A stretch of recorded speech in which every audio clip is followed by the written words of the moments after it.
இதயத்தில் தைமஸ் அப்படின்ட்டு சொல்லிட்டு ஒரு லிம்ஃபாய்டு ஆர்கன் இருக்கும். நம்மளுடைய நோய் எதிர்ப்பு சக்திகளை நமக்கு தொடர்ந்து கொடுத்துக்கிட்டே இருக்கும். 12லேருந்து 14 வயசு வரைக்கும் மிக வீரியத்தோடு செயல்படக்கூடிய இந்த ஒரு ஆர்கன் அதுக்கப்புறம் கொஞ்சம் கொஞ்சமாக தன்னுடைய செயலை இழக்க ஆரம்பிக்கும். சரிங்களா? அப்போது இதில் நாம் புரிஞ்சிக்கக்கூடிய விஷயம் என்ன அப்படின்னு சொன்னால், 12 வருடங்கள் 21 வருடங்கள் அப்படின்றது ஒரு கணக்கு. அதே மாதிரி 7 நாட்கள் அப்படின்றதும் ஒரு கணக்கு. இந்த கணக்குகளை எல்லாம் நாம் தெளிவாக புரிந்து கொள்ள வேண்டும். ஒவ்வொரு 20 நாட்களுக்கு ஒரு முறையும் ஒரு சுழற்சி நடைபெறும். அதனால் நாம் இதனை பயன்படுத்தி கொள்ள வேண்டும். நீங்கள் எந்த ஒரு விஷயங்கள், எந்த ஒரு பயிற்சிகள் எதுவாக இருந்தாலும் 21 நாட்களுக்கு அதே நேரத்தில் செய்ய வேண்டும். அப்படி நீங்கள் செய்யும் பட்சத்தில் அது உங்களுடைய வாழ்க்கையாக மாறும். அதற்கு மிகவும் உங்களுக்கு துணை புரிவது அநாகத சக்கரத்தில் இருக்கக்கூடிய ருத்ரனும் பார்வதியும். இவர்கள்தான் நமக்கு இருக்கக்கூடிய கெட்டதையெல்லாம் அழித்து, கெட்ட எண்ணங்களையெல்லாம் அழித்து, மரணமில்லாத நிலைக்கு நம்மை மேலேற்றி கூட்டி செல்பவர்கள் அப்படின்றதை மறந்துவிட வேண்டாம். அப்போது அநாகத சக்கரத்திலிருந்து நீங்கள் வெளிப்படணும்னு நினைக்கிறீங்க அப்படின்னு சொன்னால், உங்களுடைய குடும்பத்தினர்கள், மனைவி, கணவன், மகள், மகன், தாத்தா, பாட்டி, மற்ற சொந்தங்கள், இவர்கள் மீது எந்த அளவுக்கு நீங்கள் பாசம் வைக்கிறீங்களோ அதே பாசத்தை மற்ற மனிதர்கள் மீது வைக்க வேண்டும். மற்ற மனிதர்கள் மீது அன்பு வைக்க வேண்டும். உங்கள் குடும்பத்தினர் மீது மட்டும் வைத்திருந்தால் அதன் பெயர் பாசம். மற்ற மனிதர்கள் மீதும் வைத்திருந்தால் அதன் பெயர் அன்பு. அப்போ மற்ற மனிதர்கள் மீது நான் அன்பு வைப்பதற்கு எனக்கு தடையாக இருப்பது என்ன அப்படின்னு பார்க்கும் பொழுது, சாதி, மதம், இனம், மொழி, இந்த 4ம் மற்றவர்கள் மீது நான் அன்பு வைப்பதற்கு தடையாக இருக்கின்றது. முதலில் சாதி பார்க்குற விஷயத்தை நாம் நிறுத்த வேண்டும். அப்போது ஒரு மனுஷனுக்கு அதிக அளவில் சாதி தெரிகிறதுக்கு உண்டான விஷயங்கள் குலதெய்வ வழிபாடாக இருக்கின்றது. அதனால் வள்ளல் பெருமான் என்ன சொல்கிறாரு, நீ திருப்பி உன்னுடைய குலதெய்வத்தை வழிபட்டு கொண்டிருக்கும் பொழுது நீ இன்ன சாதியை சேர்ந்தவன் அப்படின்ற விஷயம் மற்றவர்களுக்கு தெரிய ஆரம்பிக்கும். அதனால் குலதெய்வ வழிபாடு வேண்டாம் என்கின்றார். அப்படி இல்லை அப்படின்னு சொன்னால் எல்லோரும் ஒரு சமமான மனநிலைக்கு வர வேண்டும். முதல்ல ஜாதி பார்க்கக்கூடாது. அடுத்து வெவ்வேறு கடவுள்களை வணங்குகின்றார்கள்.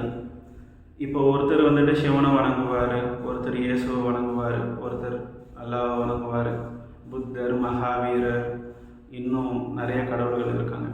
அப்படி கடவுளின் பேராலேயே பல மதங்களாக பிரிக்கப்பட்டு இவர்கள் இருக்கின்றார்கள்.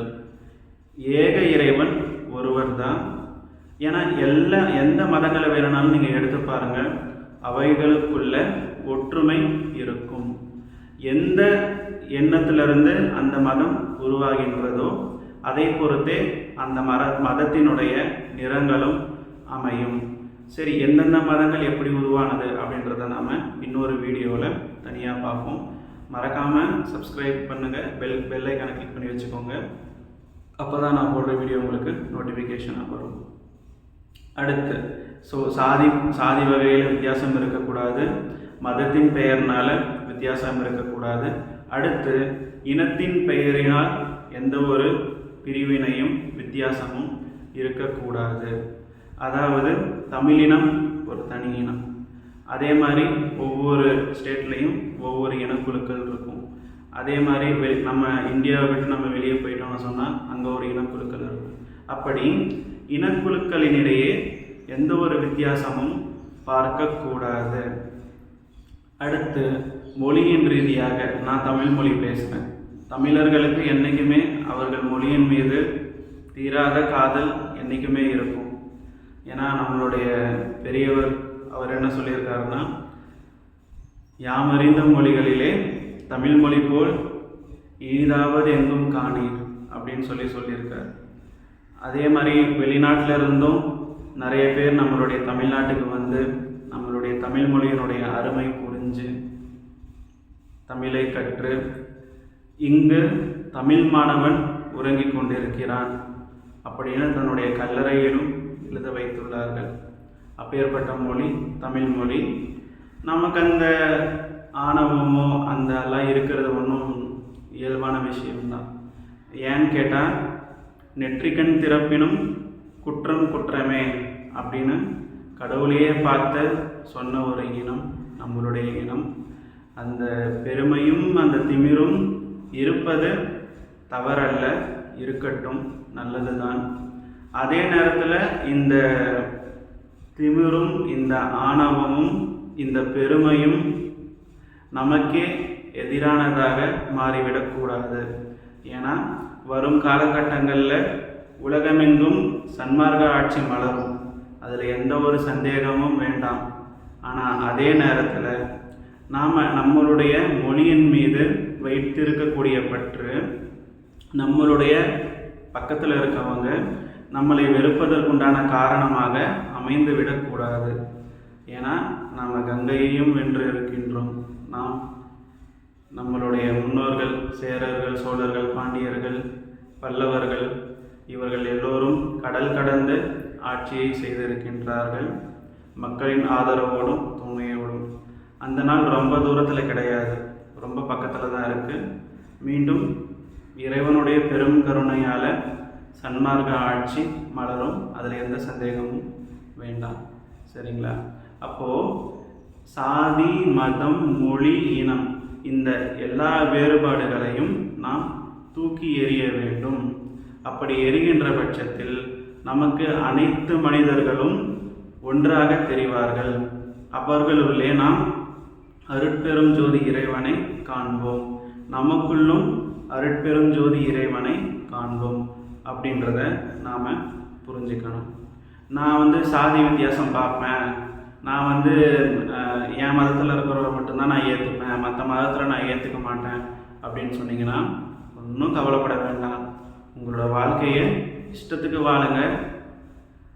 காலகட்டம் வரும், தூதர்கள் வரக்கூடிய காலகட்டம் வரும், உங்களை கூப்பிடுவாங்க. சத்தம் போடுறதுக்கெல்லாம் வாய்ப்பே இல்லைங்க, போயிட்டே இருக்க வேண்டியது தான். சரிங்களா? அதனால் இது நாள் வரைக்கும் யாராச்சும் மனிதர்களிடையே வேற்றுமை பார்த்து கொண்டிருந்தால் தயவு செய்து அதை நிறுத்திவிடுங்கள். அப்படி நான் நிறுத்த மாட்டேன்னு சொன்னால் உங்களை காப்பாற்ற யாராலும் முடியாது. உங்களுடைய பிறவி சுழல் தொடர்ந்து கொண்டே இருக்கும், நீங்கள் மாறும் வரை. மனுஷனாக பிறந்தாச்சு, வாய்ப்பு கிடைச்சிருச்சு, வாய்ப்பை பயன்படுத்திக்கணும். வாய்ப்பை விட்டதுக்கு அப்புறமேட்டு எனக்கு வாய்ப்பு கிடைக்கல, வேற்றுமை பார்த்ததுனால எனக்கு வாய்ப்பு போயிடுச்சுன்னு சொன்னீங்கன்னா உங்களையே நீங்கள் மன்னிக்க முடியாது அப்படின்றது தான் உண்மை. அதனால் புரிஞ்சுக்கோங்க ஃபஸ்ட்டு. சரிங்களா? வேற்றுமை பார்க்குறத, வேற்றுமை உணர்வை நிறுத்திக்கோங்க. சரிங்களா? நீங்கள் மாறினீங்கன்னா அரசியல் மாறும், அரசியல் மாறுச்சுன்னா உங்களுடைய வாழ்க்கை மாறும் அப்படின்றது தான் உண்மை. இன்னும் எலெக்ஷன் வரப்போது சீக்கிரமாக.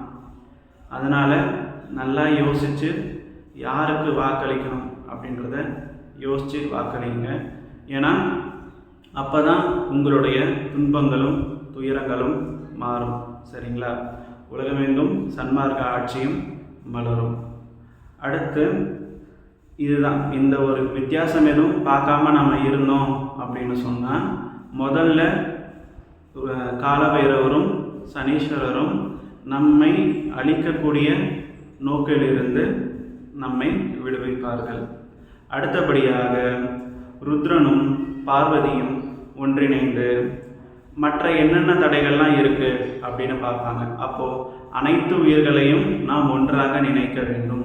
பிறப்புக்கும் எல்லா உயிருக்கும் அனைத்து உயிர்களையும் நாம் ஒன்றாக நினைக்க வேண்டும். எந்த ஒரு வித்தியாசமும் பார்க்க, முதல்ல மனிதர்களிடையே வித்தியாசம் பார்க்கறத நிறுத்தணும். அதை நிறுத்தும் பட்சத்தில் தான் அதுக்கடுத்து அனைத்து உயிர்களிலும் ஒன்று அப்படின்ற கான்செப்டை அது ஈஸியாக நம்ம புரிஞ்சுக்கலாம். நீங்கள் ஒரு பள்ளியை பார்த்தாலும் உங்களுக்கு அதில் அருட்பெருஞ்சோதி தான் தெரிவார்.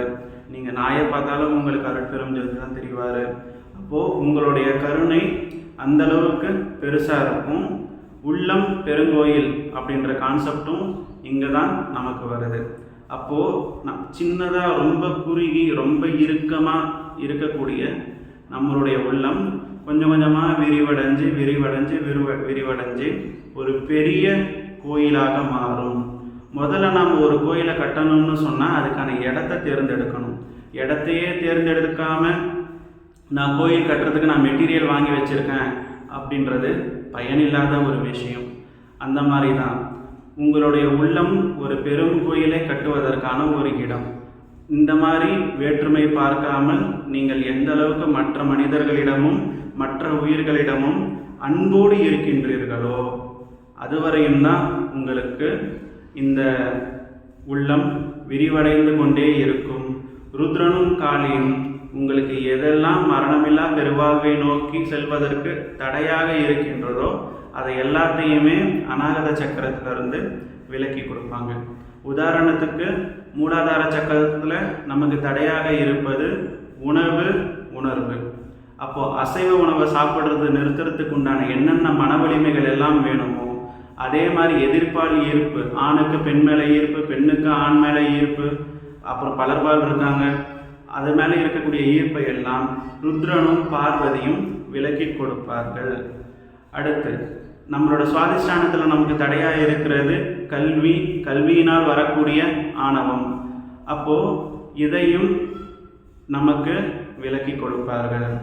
அடுத்து மூணாவதாக மணிப்புரகத்தில் இருக்கக்கூடிய நம்ம செல்வத்தினால் வரக்கூடிய சொத்தினால் வரக்கூடிய அகங்காரம், திமிர், இதை எல்லாத்தையுமே ருத்ரனும் காளியும் ஒன்றிணைந்து நமக்கு அளித்து கொடுப்பார்கள்.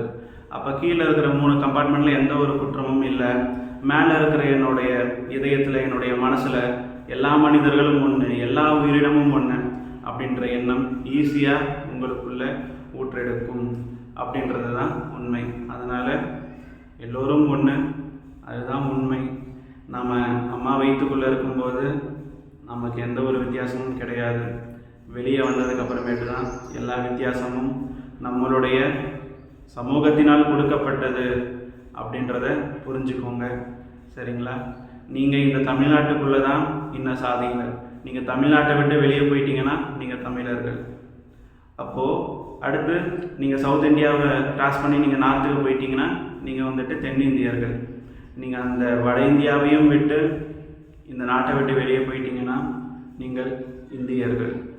அப்போது இந்த பூமியை விட்டு நீங்கள் வெளியே போயிட்டீங்கன்னா அதுக்கு தான் நாம் முன்னேறணும். சரிங்களா?